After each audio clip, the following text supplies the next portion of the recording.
Mana surat kuasanya Pak? Ah, nggak ada. Ya nggak bisa. Nggak mungkin Pak. Dalam praktek tidak terjadi Pak. Masih menyambung dengan ini. Ya.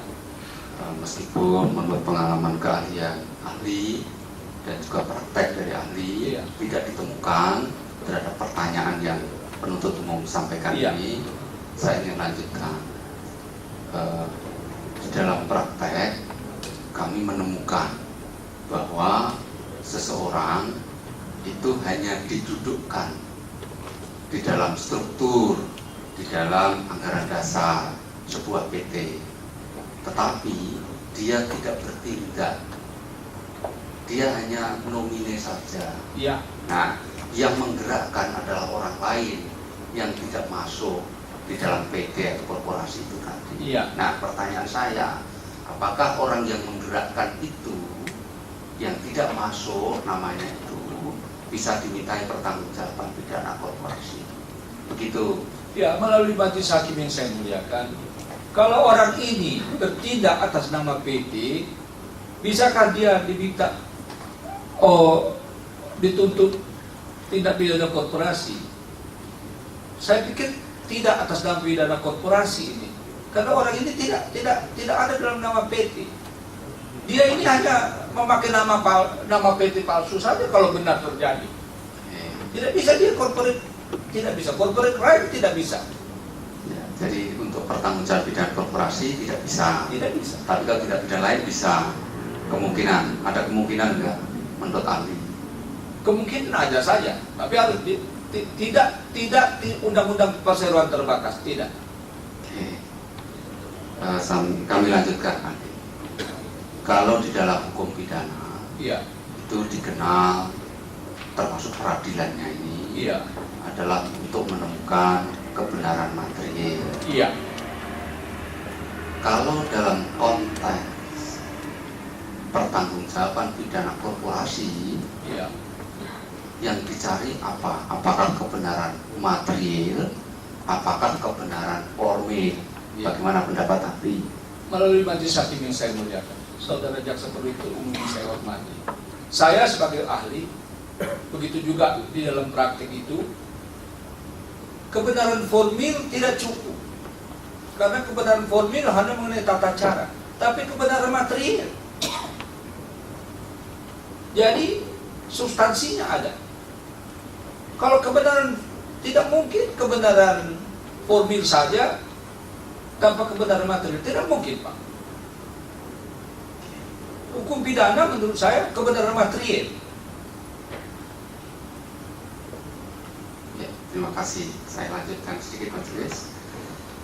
Terhadap sebuah korporasi yang berbentuk PT, Iya, melakukan kegiatan usaha dalam bentuk mencetak buku, iya, apakah terhadap korporasi berbentuk PT yang usahanya mencetak buku itu iya, berkewajiban untuk melakukan pencatatan terhadap seluruh aktivitas pencetakan buku itu iya, yang diproduksi itu? iya. Melalui majelis hakim yang saya muliakan, saudara jaksa penuntut umum saya yang hormati. Jadi kalau PT mencetak buku, apakah PT ini harus ada catatan tentang apa buku yang dicetaknya, berapa harganya? Secara pasti saya mengatakan harus ada Pak pembukuan PT itu. Jadi perseroan terbatas harus mempunyai pembukuan, karena itu untuk pembukuan itu nanti untuk menghitung neraca laba rugi pada akhir tahun pada rapat umum pemegang saham. Ini. Oke, saya lanjutkan sedikit. Iya. Terkait dengan keharusan melakukan pencatatan itu, Iya. apakah itu juga ada kaitannya dengan kewajiban membayar pajak nantinya? Pasti, pasti. Pertanyaan terakhir kami untuk ahli, kalau berkenan, tolong berikan jawaban untuk memberikan pencerahan pada kami sebagai SPO. Apakah sebuah partai politik itu dapat dikategorikan sebagai korporasi? Melalui majelis hakim yang saya muliakan, saudara penuntut, jaksa penuntut umum saya hormati, partai politik tidak bisa korporasi. Ini organisasi kemasyarakatan ini. Jadi tidak bisa partai politik korporasi, tidak. Ini sebagai organisasi kemasyarakatan. Tidak bisa partai politik agak korporasi, tidak bisa, Pak. Oke, oke. Terima kasih. Cukup majelis. Baik. Saudara ahli ya, berkaitan dengan keahlian saudara di bidang korporasi, saya ingin tanyakan, suatu korporasi yang didirikan oleh beberapa orang, Iya. yang mana semuanya adalah saham kosong, Iya. apakah itu dapat dikatakan sebuah perseroan terbatas? Majelis hakim yang saya muliakan, dahulu sebelum ada undang-undang PT ini, kita mendirikan PT itu, korporasi itu bisa saham kosong. Artinya datang ke notaris, saya Herman Raja Bubuk 10%, saham si X 5%, ini bisa. Sekarang tidak mungkin, karena harus ada bukti setoran kepada satu rekening. Kalau nanti dalam prosedur untuk menjadi badan hukum itu dibawa ke, kalau sekarang itu dibawa ke Departemen Kehakiman, Dirjen AHU, ini diperiksa nih, mana setorannya? Sekarang tidak bisa, dulu bisa, Pak. Jadi Sejak kapan tidak bisa? sejak Undang-Undang Nomor 1 tahun 95, dan kemudian Undang-Undang PT diperbarui lagi dengan 40 tahun 2000. Jadi tahun 95 sudah tidak bisa. Sudah tidak bisa. Mulai sejak itu. Iya. Majelis hakim yang saya muliakan, saya mohon maaf, saya sebagai wakil sekretaris kabinet dan sebagai pernah menjabat Dirjen Hukum Perundang-undangan, saya berkecimpung dalam Undang-Undang PT ini. Jadi waktu Menteri Kehakiman Pak Muladi, saya diangkat menjadi Dirjen Hukum Perundang-undangan. Saya menjabatnya hanya 8 bulan karena Presiden Habibie meminta saya menjadi wakil sekretaris kabinet sampai 4 presiden berikutnya. Jadi umur 60 saya minta pensiun pada waktu Presiden Susilo Bambang Yudhoyono. Nah, ini bagian saya ini. Nah, ini tidak mungkin, Pak, sekarang. Dari saya. Nah, kalau itu terjadi, apakah itu menjadi sebuah PT yang ilegal atau masih tetap legal? Bagaimana? Majelis hakim yang saya muliakan. Jadi tidak mungkin dia mendapat badan hukum dari Departemen Kehakiman karena tidak memenuhi syarat. Tapi bolehkah saya memakai nama PT kemana-mana dengan anggaran dasarnya ada dari notaris? Saya bisa, Pak. Tapi tanggung jawab saya tanggung jawab pribadi, Pak. Karena anggaran dasar PT belum disahkan oleh Menteri Hukum dan HAM. Ini tanggung jawab pribadi, Pak. Kalau disahkan juga yang begitu bagaimana? Tidak mungkin disahkan, Pak. Saya sebagai Dirjen Hukum Perundang-undangan, ini pekerjaan saya yang dahulu, ini saya peringatkan, tidak mungkin disahkan, Pak. Kalau disahkan, apakah itu melanggar hukum? Departemen Kehakimannya yang melanggar hukum itu, Pak. Kalau ada. Ya. Apakah hal yang demikian secara hukum termasuk kepada tindak pidana pemalsuan, penipuan, atau bagaimana? Tahu nggak? Iya, Bisa Pak. ada ahli, walaupun tadi ahlinya Iya. di korporasi ya. Iya, Tapi Majelis kaitan Hakim. dengan korporasi ini, Majelis hakim yang saya artinya muliakan. sahamnya kosong, Iya, tetapi di situ disebutkan kan sepertinya saham di store. iya. Nggak mungkin di akta itu disebut saham kosong, kan Iya. gitu. Jadi Nah, majelis apakah hakim, ini menjadi pemalsuan apa penipuan? majelis hakim yang saya muliakan, sekarang tidak mungkin lagi ada saham kosong itu. Notaris-notaris juga tidak akan mau memberikan itu karena dia notaris itu akan minta mana bukti store kepada satu rekening, Bang. Kalau tidak ada itu, notaris itu yang notaris baik, tidak mungkin ada itu, Pak. Tapi andai kata ada pun notaris yang buatnya asal saja bisa aja, ada.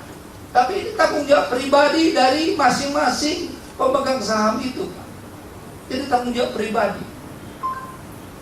Nah, tetapi apakah dia bisa dikatakan penipuan nanti kalau dia buat transaksi? Menurut saya tidak, Pak. Karena PT-nya anggaran dasarnya ada, akta notarisnya ada, cuma tanggung jawab pribadi dia. Berkaitan dengan tata kelola perusahaan yang baik, ya. Iya. Good corporate Governance. Nah, Ya. apa-apa yang perlu syarat-syaratnya untuk itu? Majelis Hakim yang saya muliakan, good corporate governance itu kita harus mengelola PT itu berdasarkan anggaran dasarnya dan undang-undang perseroan terbatas. Dua itu pedomannya, anggaran dasarnya dan undang-undang perseroan terbatas. Kadang-kadang di anggaran dasar tidak ada, tetapi di undang-undang PT ada ketentuan itu. Kadang-kadang undang-undang PT tidak ada, tetapi di anggaran dasarnya ada. Jadi misalnya begini, saya sebagai direksi, di dalam anggaran dasar dikatakan kalau saya meminjam uang atau meminjamkan uang harus sepengetahuan komisaris, harus minta persetujuan komisaris. Undang-undang PT dalam hal tertentu juga mengatakan direksi kalau melakukan tindakan-tindakan ini harus minta persetujuan rapat umum pemegang saham. Jadi RUPS bukan pemegang saham, tapi rapat umum pemegang saham. Saya tidak melakukan itu. Saya pinjam uang sendiri, pinjamkan uang sendiri atau meminjam uang sendiri. Ini menjadi tanggung jawab saya pribadi, bukan tanggung jawab PT. Apakah pidana? Tidak. Kecuali kalau saya menggelapkan yang tadi itu, tidak. Tapi kalau saya tanpa ini tidak bisa, Pak. Majelis Hakim yang saya muliakan. Yang dilanjut oleh Hakim Anggota. Sedikit lagi di ahli.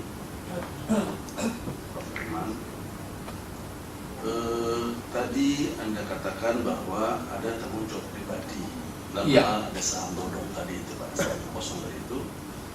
Apakah tanggung jawab pribadi ini artinya masing-masing namanya yang ada di anggaran besar tadi itu, walaupun dia tidak menyetor, tapi namanya ada. Apakah nama-nama itu bertanggung jawab secara pribadi? Itu maksudnya? Majelis Hakim, ya, ini nama-nama yang ada dalam anggaran dasar itu, karena anggaran dasar ini tidak mendapat pengesahan dari Departemen Kehakiman dalam ini Akademi AHU, Dirjen AHU, ini belum badan hukum. Ini tanggung jawab pribadi, Pak. Pribadi. Iya, pribadi. Ini tanggung jawab pribadi, nama-nama yang ada di kepemilikan sahamnya. Iya. Kemudian bagaimana halnya dengan komposisi direksi? Iya. Yang bersangkutan tidak melakukan penyetoran. Iya. Namun yang bersangkutan namanya ada di posisi komisaris. Iya. Sampai sejauh mana pertanggungjawaban yang bersangkutan sebagai komisaris tadi? Iya. Majelis Hakim yang saya muliakan. Jadi mungkin saja dalam suatu PT para pemegang saham itu, pemegang saham mayoritas menjadi direktur utama, pemegang saham yang lain menjadi komisaris, ada yang menjadi direktur keuangan. Mungkin saja itu. Jadi sebagai pemegang saham merangkap direksi dan komisaris, boleh. Tetapi selama dia tidak mendapat pengesahan dari Departemen Kehakiman Dirjen AHU, ini tanggung jawab pribadi dalam tingkah lakunya itu. Maka saya dalam pendidikan hukum saya, kuliah saya mengatakan kepada para notaris, kalau ada dirikan PT itu minta sama notaris supaya pengesahannya secepat mungkin. Dan sekarang ini menurut Dirjen AHU, pengesahan PT itu menjadi badan hukum hanya butuh seminggu. Bisa online itu, Pak. Jadi internet. Jadi notaris-notaris yang besar itu ada online dengan Departemen Hukum dan HAM, Pak. Sehingga waktu PT itu di-online-kan saja sekarang. Dulu waktu saya itu belum ada online, belum ada teknologi seperti sekarang ini. Datang ke Departemen Kehakiman untuk pengesahan PT. Nah, dulu itu ada istilah mau jalan biasa apa jalan tol. Kalau jalan tol bayar lebih cepat. Itu yang waktu saya jadi dirjen itu. Jadi saya diangkat dari dirjen. Pada hari yang pertama saya panggil itu semua staff examiner itu. Saya katakan ambil akte-akte PT itu, banyak di situ akte PT. Kita baca. 20 menit satu akte PT. Ada yang salah? Ada. 20 menit. Kita 8 orang, 9 orang. 1 jam 9 menit, 20 menit 9 akte. Kalau kita kerja 8 jam sehari, 72 akte, Pak. Tapi kenapa sampai bertahun-tahun tidak terjadi perubahan pengesahan? Ketawa, Pak. Saya tahu itu, Pak. Kalau bisa terlambat, Ya, dulu itu, Pak. Tapi sejak zaman reformasi ini, saya pikir tidak lagi sekarang, Pak. Jadi saya tanya sama rekan saya yang dari sana, berapa lama? Seminggu Pak Herman kata, bisa online. Ya, Pak. Kemudian tentang tadi kalau saya tangkap ahli mengatakan demikian, berarti sepanjang belum dapat pengesahan dari Menkumham, berarti keberadaan badan hukum tersebut belumlah sah. Tidak ada badan hukum, Pak. Tidak ada badan hukum, Ya. dan menjadi tanggung jawab pribadi-pribadi Ya. yang namanya ada dalam akte tersebut. Iya. Sekarang dalam hal seseorang ada namanya dalam suatu akte, Iya. kemudian dirubahlah akte ini, Iya. seolah-olah tanggalnya dibuat tanggal mundur. Tapi kedua-duanya belumlah didaftarkan di Menkumham. Nah, bagaimana hal ini? Majelis Hakim yang saya muliakan, dalam praktek Rotari sekarang ini, kalau saya mau merubah anggaran dasar PT ini, Ya. saya diminta ada nggak rapat umum pemegang saham untuk merubah anggaran dasar ini? Karena perubahan ini sah atau tidak? Menurut rapat umum pemegang saham. Karena rapat umum pemegang saham yang berhak merubah ini. Nah, rapat umum pemegang saham ditanya dulu, apakah korum? Tidak rapat umum pemegang saham. Yang kedua, sudah korum, apakah voting right-nya sesuai dengan anggaran dasar nggak? Diambil nggak putusannya? Nah, ini periksa juga, Pak. Kalau tidak ada rapat umum pemegang saham, hanya yang bersangkutan selaku komisaris misalnya membuat surat pengunduran diri bahwa yang bersangkutan menegaskan tidak lagi duduk selaku komisaris di perusahaan tersebut. Iya. Ya, jadi tidak ada RUPS-nya. Iya. Nah, kemudian ini dibuatlah tanggalnya mundur. Iya. Ya, tanggal mundur. Nah, tadi ahli menegaskan bahwa terjadinya perubahan-perubahan akte tersebut haruslah melalui suatu RUPS. Iya. Nah, kalau hal ini tidak dilewati, apakah ada implikasinya dengan akte yang baru tadi itu yang dibuat tanggalnya mundur? Tidak melalui RUPS. Melalui majelis hakim yang saya muliakan. Ini terjadi pada diri saya ini. Saya diangkat jadi komisaris. Ini komisaris ini saya takutin nih jabatan ini, Pak. Karena itu bertanggung jawab pribadi, Pak. Kalau saya tidak bertindak sebagai komisaris yang good corporate governance, jadi saya tidak mau. Saya terus buat surat. Dengan ini saya menyatakan mengundurkan diri jadi komisaris. RUPS belum ada, Pak. Tapi saya tujukan surat ini kepada seluruh pemegang saham sebagai nanti rapat umum pemegang saham. Mereka akan harus mengadakan rapat. Tapi saya sudah pegang surat ini bahwa tanggal sekian ada tanda terima bahwa saya sudah mengundurkan diri dari komisaris. Karena nggak benar ini. Jadi Ini boleh. surat itu ditujukan kepada RUPS, bukan kepada direksi, Pak ya? Bukan, kepada RUPS, kepada semua pemegang sahamnya, Pak. Ya. Karena komisaris itu diangkat oleh rapat umum pemegang saham, Pak, bukan oleh direksi. Kalaulah demikian, seperti yang ahli katakan tadi, bahwa komisaris yang bersangkutan dapat mengajukan pengunduran diri secara tertulis. Ya. Apakah tanggal pengunduran diri tertulis itulah tanggal dia tidak bertanggung jawab lagi dengan terjadi segala sesuatu setelah itu? Benar, Pak. Demikian. Pada tanggal itu, sejak tanggal itu saya tidak bertanggung jawab lagi kalau terjadi apa-apa. Jadi tidak diperlukan lagi menunggu RUPS, tidak? Tidak. Ini keyakinan saya, tidak.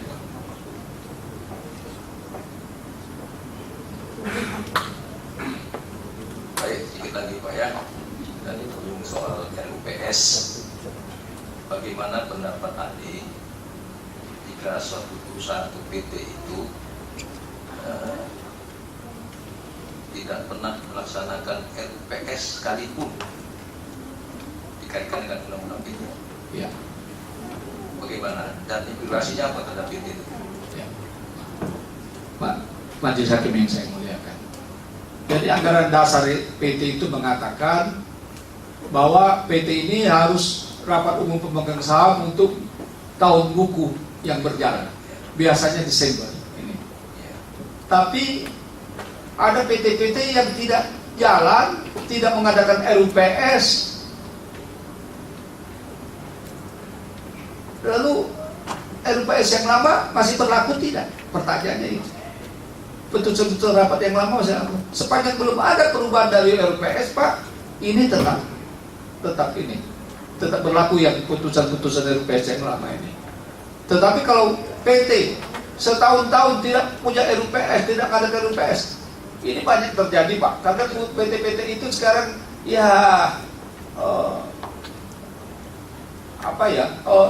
orang memakai PT itu tapi tidak sadar benar-benar apa artinya ini Pak. Ada satu disertasi saya katakan, ada satu mahasiswa, Pak saya mau buat disertasi, gampang aja saya bilang, kenapa? Kamu selidiki, tanya-tanya sama PT-PT di seluruh daerah kamu ini, tahu benar nggak dari si PT atau komisaris PT apa risiko PT itu? Apa risiko firma itu? Karena firma itu bukan badan hukum Pak, tanggung jawab pribadi. UD tanggung jawab pribadi. PD perusahaan dagang tanggung jawab pribadi Pak, bukan badan hukum itu. CV bukan badan hukum itu. Tapi ikut-ikutan Pak. PTX, ikut pula PTX. Papan nama saja Pak. Diselidiki ada hasil penelitian itu nggak benar Pak. Masyarakat kita demikian, tidak mengerti. Coba ikut-ikutan saja. Ini kan dalam praktek ada ya, bahwasanya di dalam susunan struktur PT dalam anggaran dasar itu misalnya A, Iya, B, C, Iya. ditiru sebagai direktur PT. iya, ada, Komisaris. ada. Kemudian menurut pengakuan orang-orang yang dalam struktur PT ini, Iya, bahwa mereka ini katakan sebagai hanya formalitas saja. iya, Pemiliknya adalah si X. iya, Nah, si X ini mengaku pemiliknya adalah pengakuan si X. Ini bukan saya pemiliknya, sebenarnya si Y. iya. Bagaimana pandangan saya? Siapa pengakuan si X ini bisa menjas bahwa pemilik PT ini adalah si Y? Artinya pemegang saham terbesarnya, pemilik perusahaannya adalah si Y. Majelis Hakim yang saya muliakan. Dalam praktik saya ini agak sukar untuk seperti ini. Artinya, siapa yang harus bertanggung jawab? Kalau saya ada dalam anggaran dasar itu, saya harus tetap bertanggung jawab. Tapi kalau saya tidak ada dalam anggaran dasar, saya tidak bisa bertanggung jawab. Itu dari segi pertanggungjawaban ini dari segi kepemilikan, pengakuan dari X tadi secara yuris apa bisa dijadikan jas bahwa X menyatakan pemiliknya Y ini, bukan saya. Padahal menurut pengakuan dari yang nama-nama dalam struktur, pemiliknya adalah X. Ya, jadi ini disebut dalam istilah Strawman shareholder, pemegang saham pura-pura. Itu dia. Ya. Itu dia maksudnya. Strawman shareholder, pemegang saham pura-pura. Namanya ada, tapi sebenarnya bukan saya ini. Ini di luar negeri, ini orangnya. Bisa Pak. Jadi orangnya ini di luar negeri, nggak pernah ke Indonesia. Jadi PT-nya diadakan untuk dapat proyek, Ya. direktur pura-pura naikin perjanjian kontrak, lalu menaikkan belangku kosong, Iya. dan nggak tahu apa-apa lagi dia. Iya. Gitu. Bagaimana pendapat Dalam Andi? praktek ada terjadi. Ada. Dan Karena- jawabannya ini bagaimana? Ya, Kalau tanggung jawabnya ini, kalau saya Pak, pertanggung jawab ini karena saya yang tanda tangan, saya tanggung jawab Pak. Si X dan si Y yang disebut tadi bagaimana? Dia bisa lepas tanggung jawab karena saya tanda tangan, saya tanda tangan Pak. Saya yang menjadi direktur. Ini dalam praktek ini kita ada Pak. Karena saya dapat dapat semacam fee dari yang itu tadi itu. Saya mau itu, tapi tidak sadar ini tanggung jawabnya nanti kalau ada apa-apa PT ini Anda yang tanggung jawab. Ini benar Pak, masyarakat kita ada. Bahwa tidak semua masyarakat kita ini ada sadar hukum atau tahu undang-undang. PT tidak tahu Pak. Tapi ya kalau dikasih uang, ya terima kasih kata dia. Ya ada Pak. Apalagi kalau kita ke daerah-daerah, ke desa-desa ada Pak. Minta maaf saya. Sedikit saya tambahkan. Bagaimana pendapat Ali dengan perjanjian pura-pura itu? Apakah perjanjian pura-pura itu merupakan suatu perjanjian yang sah atau bagaimana? Majelis Hakim yang saya muliakan, mohon contoh perjanjian sebagai apa ini misalnya? Misalnya ada sebuah PT, Iya, ditunjuklah direkturnya si A, iya, padahal pemiliknya itu si B, iya, sehingga yang muncul itu adalah si A. iya, betul. Lalu kemudian antara si A dan si B ini membuat suatu perjanjian. Iya, Pura-puranya si A inilah direktur, iya, formalnya, iya, tetapi materialnya sebetulnya si B. iya. Bagaimana? Si A bodoh Pak. Terus si A bodoh. Ya, dari sisi hukum bagaimana? Ya, bodoh karena dia bertanggung jawab. Karena namanya ada dicantumkan di situ di anggaran dasar. Dia bertanggung jawab Pak. Kalau saya si A saya tidak mau. Anda yang mengendalikan saya, ini pura-pura aja ini, Pak. Tidak Pak. Ini saya yang A yang rugi. A bertanggung jawab Pak. Secara hukum. Iya. Lalu apakah si B ada tanggung jawab terhadap itu? Kalau nanti dia gugat itu Pak, nanti itu menang atau kalah di pengadilan Pak. Tapi sepanjang tidak digugat dia tidak tahu Pak. Yang dalam anggaran dasar adalah si A. Jadi nanti dinilai secara hukum. Iya.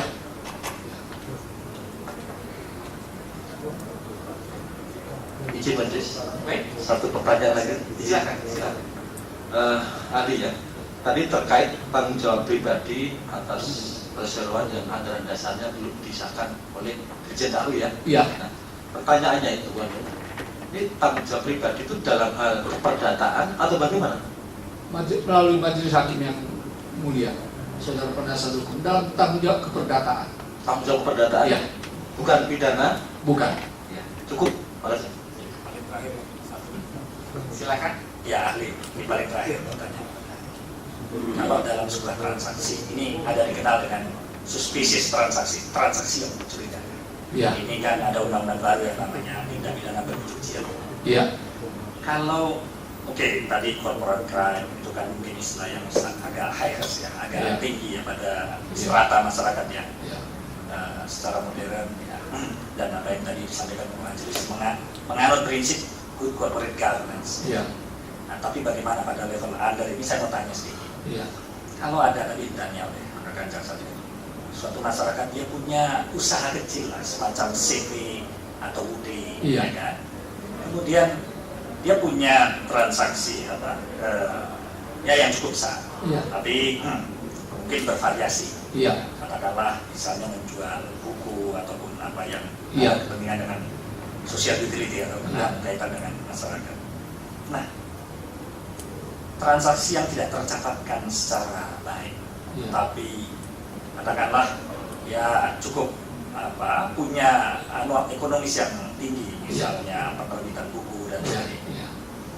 Apakah kalau tidak tercatatkan secara baik, misal ya ada pajak dibayar sekian atau ada yang tertinggal, ada pembukuan yang tidak terlalu rapi, Iya.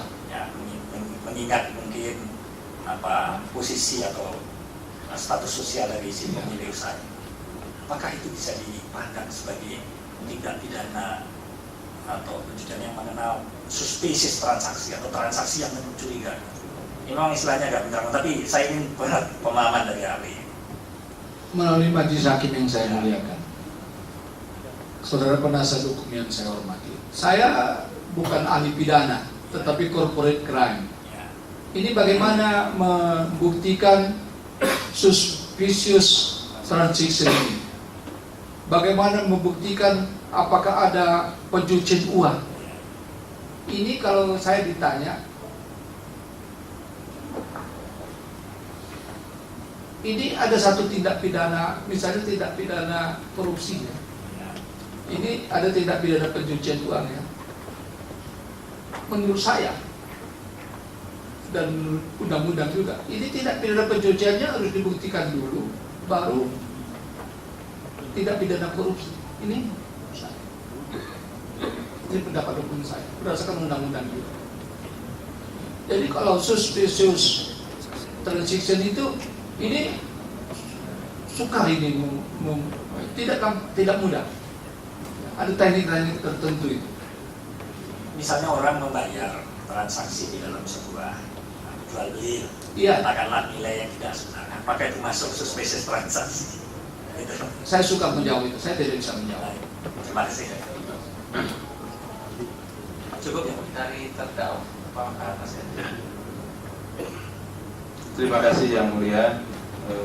Saya sesungguhnya ingin menanggapi, tapi karena ilmu saya nggak nyampe, jadi tanggapan saya tidak ada tanggapan yang mulia. Terima kasih. Baik. Dari penuntut umum cukup? Cukup ya. Baik. Baik, saudara ahli, terima kasih atas kehadirannya. Sudah bisa meninggalkan persidangan. Terima kasih.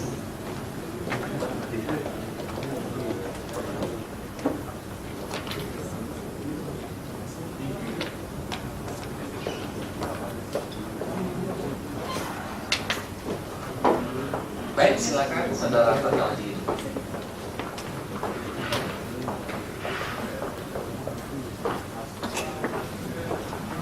Dari penasihat hukum cukup ahlinya untuk hari ini. Untuk hari ini ya. Besok ada ya? Ada berapa orang besok? Dua. Ahli aja. Iya. Baik. Baik, kita undur